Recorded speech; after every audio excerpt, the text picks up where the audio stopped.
اللہ تعالیٰ کے حکموں میں سے ایک اہم اور بار بار دیا جانے والا حکم ہے صدقہ، کہ صدقہ کرو، اور صدقہ کرنے والے کو سخی کہتے ہیں، اور سخی کے بے شمار فضائل ہیں حدیث پاک میں، بہت زیادہ فضائل ہیں، اتنے زیادہ فضائل ہیں کہ انسان حیران ہو جاتا ہے۔ اور صدقے کے بارے میں قرآن مجید کے اندر کتنی مرتبہ ہے کہ گن ہی کوئی نہیں سکتا، بار بار صدقہ، بار بار صدقہ۔ پھر صدقے میں سے ایک ہے صدقہ جاریہ،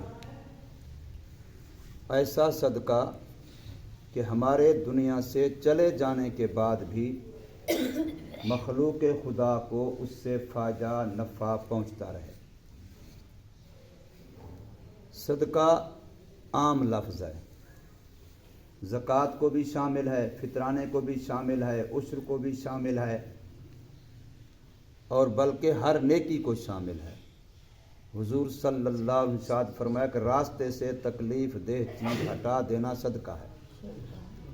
راستے سے تکلیف دہ چیز، کانٹا پڑا ہے، روڑا پڑا ہے، گڑھا پڑا ہے، کوئی ایسی چیز جو آنے والے جانے والے کو تکلیف دے گی، اس کو راستے سے ہٹا دینا، فرمایا یہ بھی صدقہ ہے۔ تو اس سے پتہ چلا کہ صدقہ کرنے کے لیے لازمی نہیں کہ پہلے بندے کے پاس بہت سارا مال جمع ہو، بہت ساری دولت جمع ہو، پھر وہ اس میں سے خرچ کرے تو پھر وہ صدقہ بنتا ہے، ورنہ نہیں۔ تم میں سے ہر بچہ صدقہ کر سکتا ہے، ہر بچہ صدقہ کر سکتا ہے۔ کوئی بھی ایسا کام جس سے دوسرے کو فائدہ پہنچے، یہاں بچوں نے آنا ہے وضو کرنا ہے، میں وضو خانہ صاف کر دوں۔ بچے نے آنا ہے یہاں لائٹ جلانے کی ضرورت پڑے گی، میں لائٹ جلا دوں۔ بچوں نے آنا ہے یہاں بستر غلط پڑا ہے، آنے جانے والوں کو تکلیف ہوگی، میں بستر کو ایک طرف کر دوں۔ اب یہ کیا لکھا جائے گا؟ صدقہ۔ کیا لکھا جائے گا؟ صدقہ لکھا جائے گا۔ آگے بات سنیں۔ اور اس سے بڑھ کر کے حدیث پاک میں آتا ہے کہ کوئی بھی مسلمان بندہ جب صبح کو اٹھتا ہے تو اس پر پورے جسم کے جوڑ جوڑ کا صدقہ لازم ہوتا ہے، اور انسان کے جسم میں 360 جوڑ ہیں، تو کتنے صدقے لازم ہو گئے؟ 360 صدقے ہر بندے پر ہو جاتے ہیں۔ اب یہ اتنے صدقے کون کرے روزانہ؟ تو حدیث بتلاتی ہے کہ جو بندہ اشراق کے وقت 2 رکعت نماز نفل پڑھ لے، جو بندہ اشراق کے وقت 2 رکعت نماز نفل پڑھ لے تو اس کے 360 صدقے ہو جائیں گے۔ کتنے صدقے ہو جائیں گے؟ 360 صدقے اس بندے نے دے دیے، اپنے جسم کا صدقہ ہر عضو کا، ہر جوڑ کا دے دیا۔ کس بندے نے؟ جس نے اشراق کے وقت صرف 2 رکعت نفل پڑھ لی۔ اور ایک اور حدیث میں آتا ہے کہ جس نے اشراق کے وقت نفل یوں پڑھی کہ صبح کی نماز مسجد میں پڑھی، پھر اشراق تک مسجد میں رہا اور کوئی دنیا کی کاموں میں باتوں مشغول نہیں ہوا، تو اس کو ایک حج اور ایک عمرہ مقبول کا ثواب ملتا ہے۔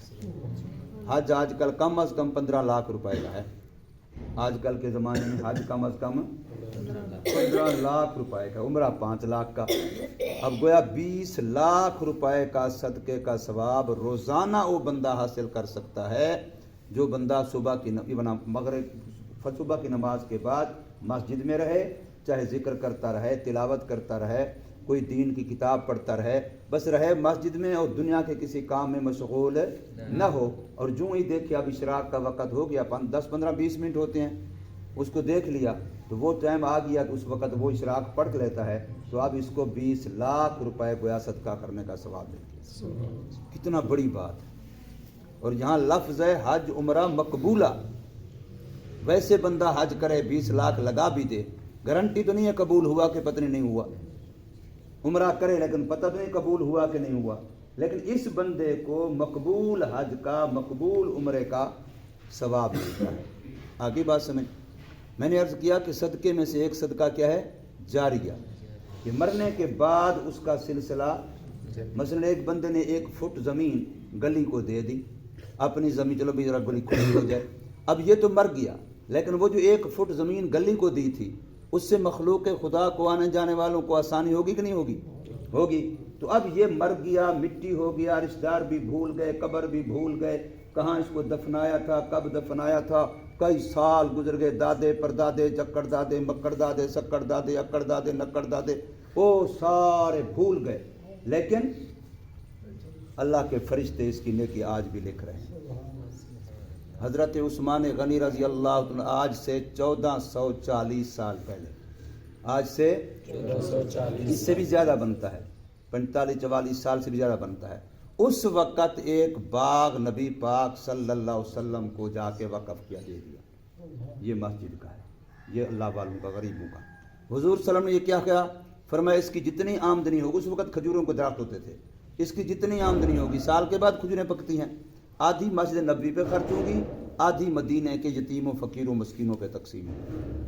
وہ باغ چلتا رہا، باغ کے بعد وہاں کسی اور کام.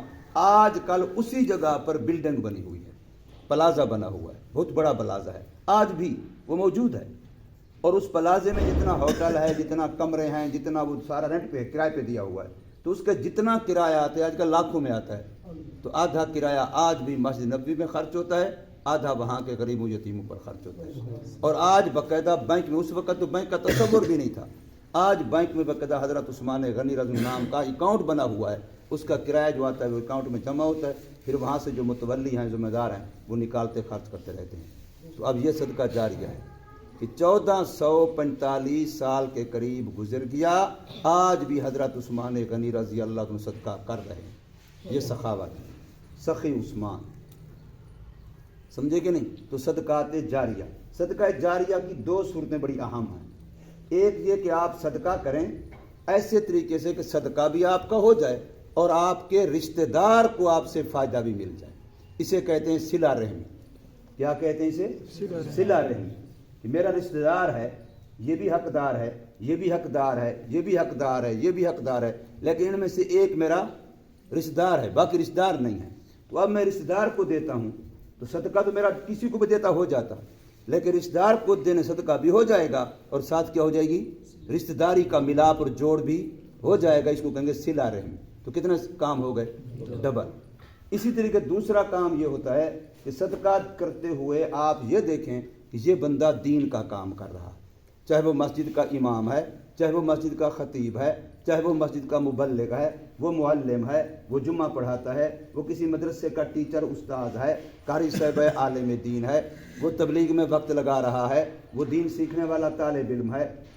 اب آپ صدقہ دیتے ہیں دین کا کام کرنے والے کو، تو اب آپ نے صدقہ بھی دیا، صدقہ بھی آپ کا ہو گیا، اور ساتھ ساتھ کیا ہو گیا؟ دین کے کام میں تعاون بھی ہو گیا. کیا ہو گیا؟ دین کے کام میں تعاون بھی ہو گیا.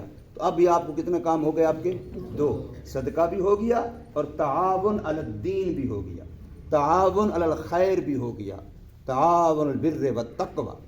نیکی کے کام پر تعاون کرو، تقوی کے کام پر تعاون کرو، یہ تعاون بھی ہو گیا. 2 کام ہو گئے. اچھا پھر اب یہ مثال کے طور مدارس کے طلباء ہیں. قرآن مجید 10ویں سپارے سورہ انفال میں ہے غالباً، انما الصدقات للفقراء. اب یہاں سے اگر آگے گنے تو فقراء فلاں فلاں 7 مصرف گنے ہیں قرآن مجید نے، کن کے؟ صدقات کے 7 مصرف. انما الصدقات للفقراء آگے یہ پورے میں گنتے جاؤ. ان میں سے ایک جو مؤلفۃ قلوب ہے، یہ آج کل اس کے بارے میں یہ ہے کہ یہ منسوخ ہو گیا. اس وقت کافروں کو دینا جائز تھا تاکہ ان کے دل بھی مسلمانوں کے لیے، اسلام کے لیے نرم ہو جائیں. یہ اس وقت جائز تھا جب اسلام ابھی کیا تھا؟ کمزور تھا، کافر غالب تھے. تو کافر کو بھی دے دو تاکہ اس کا دل بھی کیا ہو جائے، کیونکہ ہڈی منہ میں پڑتی ہے، کتا ہی بھونکنا چھوڑ دیتا ہے. ہڈی ڈالو نا تو کتا بھی بھونکنا چھوڑ دیتا ہے. تو اس لیے ہڈی ڈالو ان کے منہ میں تاکہ وہ مسلمانوں کو بھونکے نا. یہ تھا. لیکن اب بعد میں جب اسلام علیہ السلام یعلو، اب اسلام غالب ہو گیا، اب اللہ کا کلمہ بلند ہے، مسلمان اتنا مظلوم مغلوب نہیں ہیں، لیکن کرتوت کرتے ہیں اپنے عیاشیوں میں، فلاں میں مغلوب بن جاتے ہیں، ورنہ اسلام کا الحمدللہ غالب ہے. تو اب جو مسافر مدرسے میں طلباء ہیں ان مصارف میں سے فی سبیل اللہ بھی ہیں، ایک مصرف یہاں آتا ہے فی سبیل اللہ، دوسرا آتا ہے ابن سبیل مسافر، یہ دونوں مصرف بنتے ہیں ان کے، کیا ہیں؟ فی سبیل اللہ اللہ کے راستے میں بھی ہیں، نمبر 2 ابن سبیل مسافر بھی ہیں، نمبر 3 ان میں سے مساکین بھی ہیں مالی لحاظ سے کمزور، اور نمبر 4 یتیم بھی ہیں۔ اب فرض کرو ہمارے یہ تھوڑی سی تعداد ہے، ان میں سے کتنے بچے ہیں جن کی کسی کا باپ نہیں، کسی کی ماں نہیں؟ 3 بھائی ایک ہیں، 2 بھائی ایک ہیں، اور ایک اور ہے 7 8 تو ہمارے پاس ایسے بچے ہیں جن میں سے کسی کا والد نہیں، کسی کی والدہ نہیں، تو یتیموں میں آ جاتے ہیں۔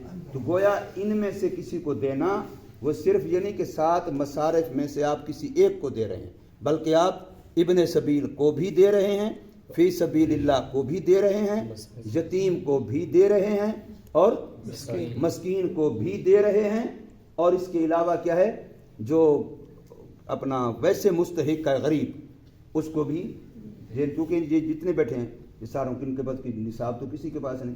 اور آپ کو یہ بھی مسئلہ معلوم ہونا چاہیے، ایک بندہ تبلیغی جماعت میں چل رہا ہو، مثال کے طور پر پشاور کا، یہاں آیا ہوا ہو فیصل آباد میں اسی مثال کے طور پر، اب وہ بے شک پشاور میں اس کی گاڑیاں ہوں، اس کی فیکٹری ہو، بڑا مالدار ہو، لیکن یہاں جب مسافر تو بن کے آیا ہوا ہے، وہ اس کے پاس یہاں مال اتنا نہیں ہے جو نصاب کے پہنچ سکے، یہاں اتنا نہیں ہے، تو آپ اس کو زکوٰۃ دے سکتے ہیں کیونکہ وہ اللہ کے راستے ہیں۔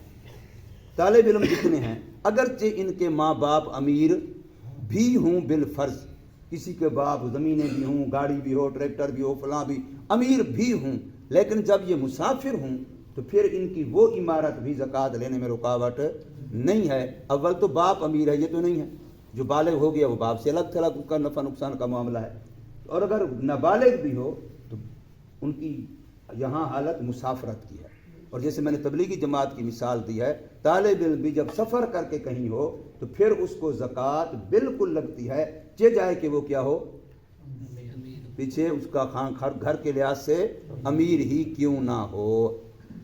آگئی بات سمجھ؟ تو اس لیے یہ جو مدارس کے اندر تعاون ہے، مدارس کی مدد ہے، مدارس کی خدمت ہے، یہ جو اللہ پاک نے صدقے کی جتنی شکلیں بنائی ہیں سب سے بہترین شکل اس وقت یہ ہے، سب سے بہترین شکل۔ یہ کوئی ہم اپنی ذات کے لیے نہیں کہتے، اس لیے نہیں کہتے کہ لوگ ہمیں دیں گے تو ہمیں فائدہ ہوگا، ہمیں کوئی دے نہ دے، ہم بھی نہ دیں دین کو، دین رہے گا چاہے مولوی اسماعیل کام کرے یا نہ کرے، مولوی اسماعیل پڑھائے یا نہ پڑھے، مولوی اسماعیل کو دین کی ضرورت ہے، دین کو مولوی اسماعیل کی ضرورت نہیں ہے، نہ کسی مولوی کی صلاحیتوں کی، نہ اس کے علم کی، نہ اس کے تقوی کی، نہ اس کی محنت کی، نہ کسی تبلیغی کی محنت کی، نہ کسی مولوی کی محنت کی، نہ امامت خطابت کی۔ ہم محتاج ہیں دین کے، ہم محتاج ہیں کن کے؟ دین کے۔ وَأَنْتُمُ الْأَعْلَوْنَ إِن كُنْتُمْ مُؤْمِنِينَ، ایمان کے ہم محتاج ہیں، ہم ایمان والے ہوں گے تو غالب ہوں گے، ایمان ہمیں غالب، ایمان تو خود غالب ہے، جیسے میں نے بھی کہا دین تو ہمارا غالب ہے، مسلمان مغلوب ہے، دین تو ہمارا غالب ہے، دین ہمارا علیہ السلام یعلو ولا یعلا، اسلام غالب ہے، اسلام اوپر ہے، اسلام بلند ہے۔ میری بات سمجھ آئی کہ نہیں آئی؟ تو مدارس کے اندر اللہ پاک نے مسلمانوں کے لیے اپنی آخرت بنانے کے لیے، اپنے کاروبار کی ترقی کے لیے، اپنی مصیبتوں دکھوں سے بچنے کے لیے، خصوصاً آج کے دور میں جو فتنوں کا دور ہے، اتنے حادثے ہیں، اتنے فتنے ہیں، اتنے معاملات ہیں، توبہ توبہ توبہ، تو ان کے لیے بہت بڑی پناہ کی بات ہے کہ بھی اللہ پاک نے مدارس کی شکل میں ایک بہت بڑی نعمت دی ہے۔ اسی طریقے سے فرض کرو جتنے تبلیغی مراکز ہیں جہاں بھی ہر شہر کے اندر ہیں، اب وہاں جو مستقل سلسلے چل رہے ہیں وہ سارے لوگ اللہ کے راستے میں ہیں، جماعتیں آ رہی ہیں جا رہی ہیں، کوئی کہیں کی ہے، کوئی کہیں کی ہے، کوئی کہیں، اب وہ پانی بھی استعمال کرتے ہیں، بجلی بھی استعمال کرتے ہیں، بلڈنگ بھی استعمال کرتے ہیں، کھانا بھی کرتے ہیں، فلاں بھی، سارا کام چلتا ہے۔ لیکن یہ ہے کہ جو بندہ اگر اپنی طرف سے کوئی کرے گا، لگائے گا، تو اس کی خوش قسمتی ہے، ورنہ ان کی ضرورت تو پوری ہو رہی ہے، اللہ کرا رہا ہے، کام تو چل ہی رہا ہے۔ اللہ تبارک و تعالی ہمیں سمجھ نصیب فرمائے، عمل کی تو